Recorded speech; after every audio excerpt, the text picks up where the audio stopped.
49 అంటే సంతానం, 49 అంటే సంతోషం. 39 ఆంధ్రప్రదేశ్, తెలంగాణ. నమస్తే, మీరు చూస్తుండే సుమన్ టీవీ. నేను మీ కీర్తి. మాఘ అమావాస్య వస్తుంది కదా, మరి ఈ రోజు యొక్క విశిష్టత, ప్రాముఖ్యత గురించి మనకు తెలియజేయడానికి ప్రముఖ ఆస్ట్రాలజర్ బ్రహ్మశ్రీ నందిమట్ల శ్రీహరి శర్మ గురుగారు ఉన్నారు. నమస్తే గురుగారు. వాగర్థావివ సంపృక్తో వాగర్థ ప్రతిపత్తయే జగతః పితరౌ వందే పార్వతీ పరమేశ్వరౌ. ఆదిత్యాయ చ సోమాయ మంగళాయ బుధాయ చ గురు శుక్ర శనిభ్యశ్చ రాహవే కేతవే నమః. శృంగేరి జగద్గురు పీఠాధిపతులకి, కంచి పీఠాధిపతులకి నమస్కారములు తెలియజేసుకుంటూ కార్యక్రమాన్ని ప్రారంభిద్దాం. గురుగారు, నిజానికి మీ పుణ్యమా అని ఈ మాఘమాసం అంతా దైవ కార్యక్రమాల్లో ఆధ్యాత్మిక చింతనతోనే గడిచిపోయింది. ముఖ్యంగా మాకైతే అసలు మాఘమాసం విశిష్టత గురించి మీ ద్వారానే 100కి 100% తెలుసుకొని ఈ రోజుల్ని సద్వినియోగం చేసుకొని జీవితంలో అంతో ఎంతో పుణ్యం సంపాదించుకున్నామా అనిపిస్తుంది. ఇక చివరిగా మాఘ అమావాస్య వచ్చేస్తుంది కదా, మరి ఈ రోజు అసలు ఏం చేయాలి, ఈ రోజుని ఎలా స్వస్తి పలకాలి ఆధ్యాత్మికంగా తెలియజేస్తారా? తప్పకుండా అమ్మా. ఇప్పటి వరకు మనం అనేక విషయాలు మాఘమాసం గురించి తెలుసుకున్నామంటే అది మన గొప్పతనం కాదు, ఆ పరమేశ్వరుని యొక్క సంకల్పము. పరమేశ్వరుడే ఆ వాక్కు రూపంలో మన ద్వారా ప్రపంచానికి తెలియచేయడం అనేటువంటిది జరిగిందమ్మా. కాబట్టి ఇందులో మనం నిమిత్త మాత్రమే, ఒక సమిధులుగానే మనం భావించుకోవాలి. ముఖ్యంగా ఇక మాఘమాసం అమావాస్య అనేటువంటిది ఉన్నది. ఈ మాఘమాసం యొక్క అమావాస్యకి ఇప్పుడు జరుగుతున్నటువంటి ప్రస్తుత పరిస్థితులకి ఒక లింక్ అనేటువంటిది ఉందమ్మా. అంటే కుంభమేళ ఇప్పుడు మనకు జరుగుతుంది కదా, అసలు ఈ కుంభమేళ జరగడానికి గల కారణమైనటువంటిదే ఈ మాఘమాస అమావాస్యకు సంబంధించి.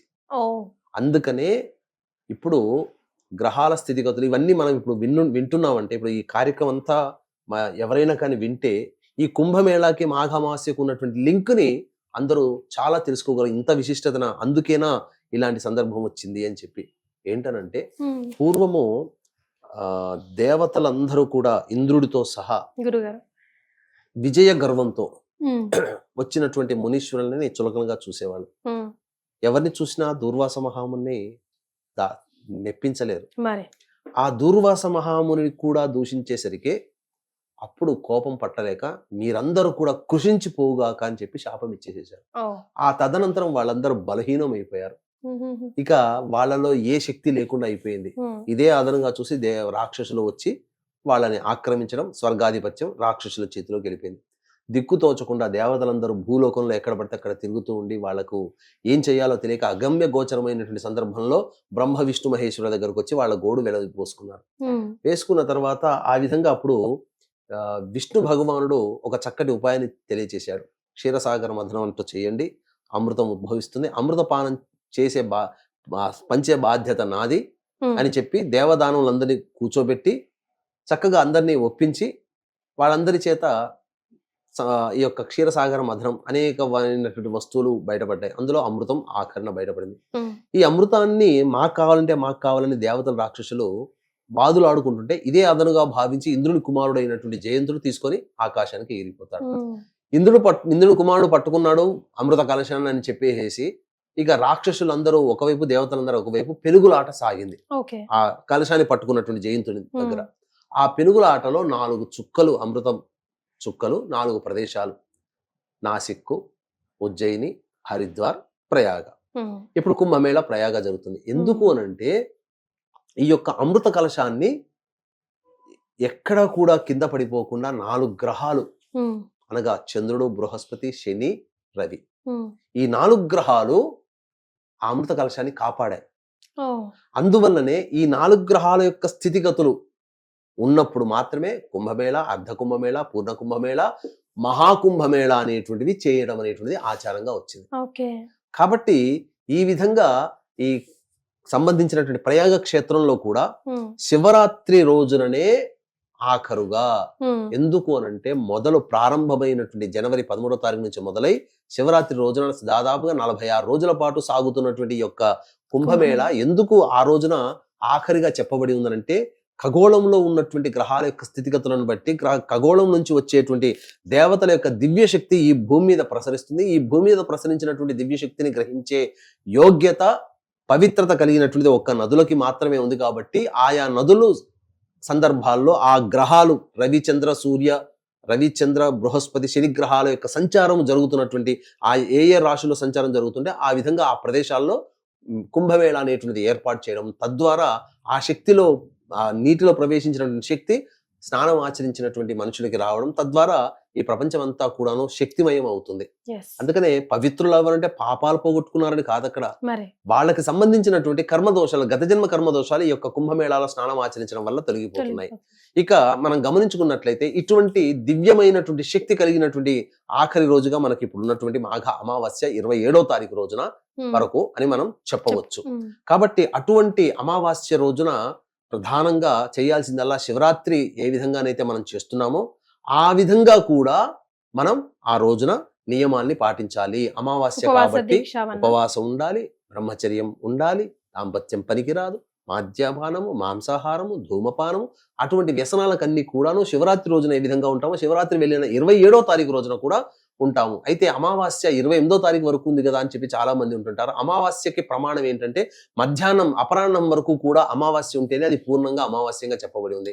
28వ తారీఖు రోజున ఉదయం 6:15 వరకు మాత్రమే అమావాస్య ఉంది కాబట్టి మధ్యాహ్నానికి లేదు. కాబట్టి 27వ తారీఖు రోజునే అమావాస్య. చతుర్దశి ఉదయం 8:15 వరకు ఉన్న చతుర్దశి వెళ్ళిన తర్వాత మధ్యాహ్నము సూర్యాస్తమయము అంతా కూడా 27వ తారీఖు రోజునే ఉన్నటువంటి సందర్భంగా 27వ తారీఖు రోజునే మాఘ అమావాస్యగా భావించి ఆ రోజున కూడా ఈశ్వర ప్రీతి కోసమే అభిషేకములు అనేటువంటివి చేసుకుంటే ఇంకా విశేషం. ఎందుకనంటే మనము శివరాత్రి రోజున అనేక పంచాంగములు అంటే తిథివార నక్షత్ర యోగ కరణాల్లో ఉన్నటువంటి విధానాల్లో శివయోగం అనేటువంటిది కూడా ఒకటి. ఆ శివయోగం అమావాస్య కలిసి రావడం, అందున శివరాత్రి వెళ్ళిన తర్వాత వచ్చే అమావాస్య కాబట్టి వెంబడే వచ్చేటువంటి రోజు కాబట్టి మహా అద్భుతమైనటువంటి యోగంగా చెప్పబడి ఉంది.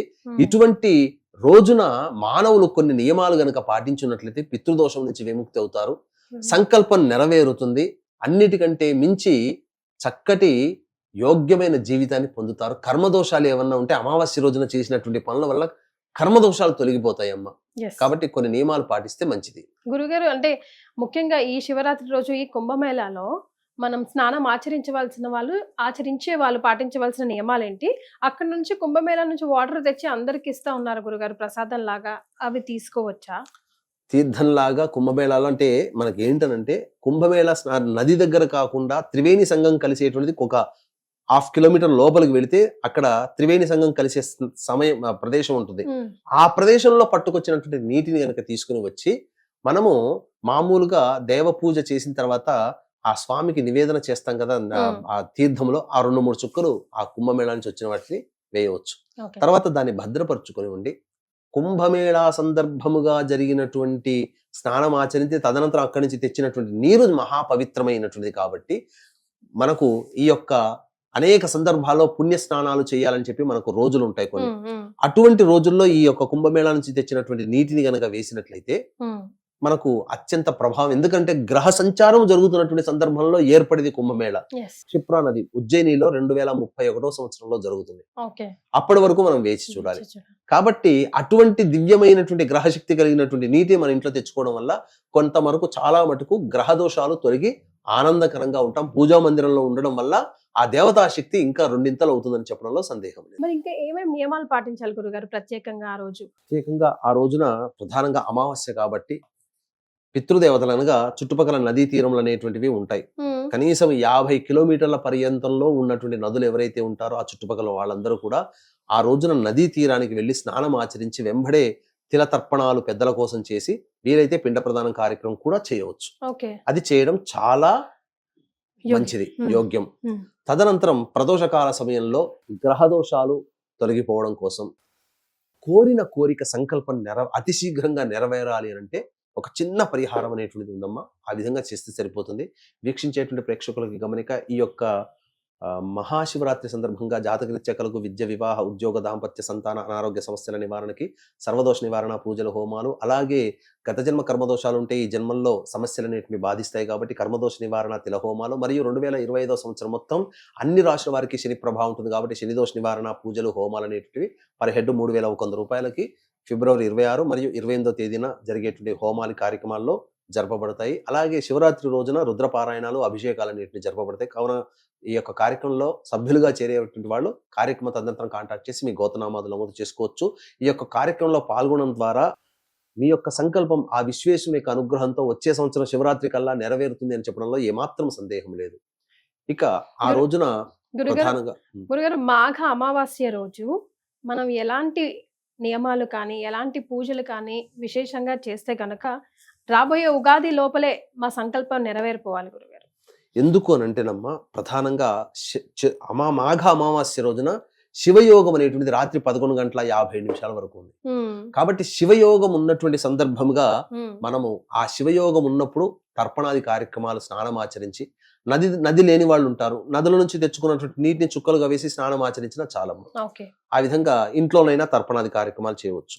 ఇక తదనంతరం సాయంకాలం ప్రదోష కాల సమయంలో సూర్యాస్తమయం కంటే ముందే వెళ్ళి రావి చెట్టు చుట్టూ శివాయ నమః అంటూ 27 ప్రదక్షిణలు చేసి, ఆ రావి చెట్టు దగ్గర మీరు అంటే ఎవరైనా కానీ ఆవు నేతితో దీపారాధన చేసి 5 రకాల స్వీట్లు నైవేద్యంగా పెట్టి వచ్చినట్లయితే, వెనక్కి తిరిగి చూడకుండా ఇంటికి వచ్చినట్లయితే సంకల్పం అతి శీఘ్రంగా నెరవేరుతుంది. అంతేకాకుండా శని దోషం తొలగిపోవాలంటే రావి చెట్టు దగ్గర సూర్యాస్తమయం కంటే ముందే తిలలు ఒక రాశిగా పోసి, ఆ తిలల్లో నువ్వుల నూనెతో 8 ఒత్తులతో నువ్వుల నూనెతో దీపారాధన, నల్ల బట్టను కత్తిరించి ఒత్తిగా చేస్తే సరిపోతుంది. 8 ఒత్తులు దీపారాధన చేసి వెనక్కి తిరిగి ప్రదక్షిణ చేసి వెనక్కి తిరిగి చూడకుండా ఇంటికి వస్తే కూడా శని దోషాలన్నీ కూడా శాంతిస్తాయి. నల్ల నువ్వులమ్మ రాశిలాగా ఒక రాశిలాగా ఒక 1/4 కిలోనో తీసుకుని వచ్చి లేదా 100 గ్రాములు పెట్టి దాని మీద దీపారాధన చేసి 8 ఒత్తులతో దీపారాధన. ఇక రాగి చెంబులో నీటితో ఆ యొక్క రావి చెట్టు మొదట్లో వేసి వచ్చి ఆ రావి చెట్టు దగ్గర సంకల్పం చేసుకుని, మూలతో బ్రహ్మరూపాయ, మధ్యతో విష్ణవే నమః, అగ్రతో శివరూపాయ అని చెప్పి నమస్కారం చేసుకుని ఇంటికి తిరిగి వస్తే ఖచ్చితంగా మీరన్నట్టు ఉగాది లోపల వాళ్ళ సంకల్పం కదులుతుంది, నెరవేరుతుంది. సో గురుగారు చెప్పింది విన్నారు కదా, చాలా చిన్నది, ఎవరైనా చేసుకోవచ్చు, చిన్న పిల్లల నుంచి పెద్దవాళ్ళ వరకు. డెఫినెట్ గా ఈ రోజుని సద్వినియోగం చేసుకొని మనం అందరం ఉద్ధరించబడాలని మనస్ఫూర్తిగా కోరుకుంటుంది సుమన్ టీవీ. చాలా సంతోషం గురుగారు, ధన్యవాదాలు. సర్వం శ్రీ ఉమామహేశ్వర పరబ్రహ్మార్పణమస్తు.